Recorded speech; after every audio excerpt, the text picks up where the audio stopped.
Granta surveys of those that teach materials to undergraduate engineers show consistently that their number one concern is with engaging students in the subject. Engaged students learn more and are more enjoyable to teach. The Products, Materials and Processes database has been developed to encourage this engagement. It appeals to the curiosity of engineers and demonstrates the value of materials knowledge. It also aims to inspire design students through real product examples. Bringing together the engineering and design perspectives means students in both areas learn about each other's roles and will communicate better when they work together on future project teams. Well-designed products provide both function and satisfaction. Materials and processes play a key role in achieving both. This database introduces that role, encouraging exploration and self-education. Let's take a look. As a student opens up the database, what they first see is an inspiring set of products. They can browse through them and get more information about each product, its design, and importantly, about how and from what it was made. Here we see the iconic iMac, a great example of how well-designed products provide both function and satisfaction. The designer, Jonathan Ive and Apple, had to explore different polymers and molding technologies to get the right combination of performance and aesthetics. Thinking about such challenges demonstrates to students why it's important to study materials properties.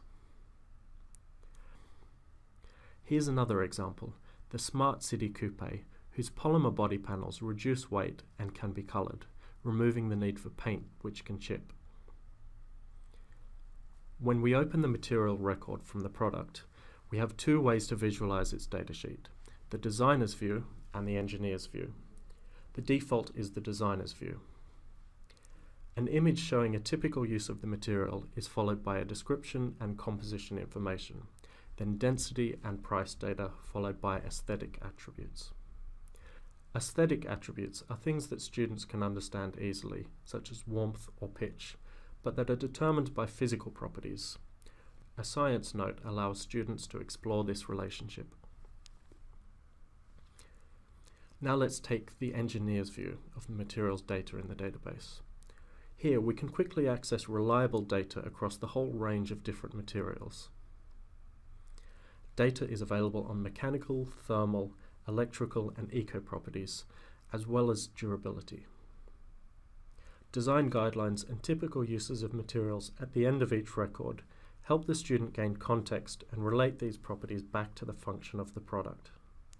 Materials can be selected for a particular application using the systematic methods developed by Professor Mike Ashby. In this database, aesthetics as well as engineering attributes can be used to find a potential substitute material.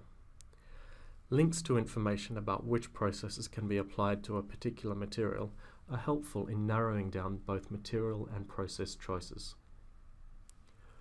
The beauty of this database is it helps students to engage with materials and processes, whether they're motivated by great design, by science, or both.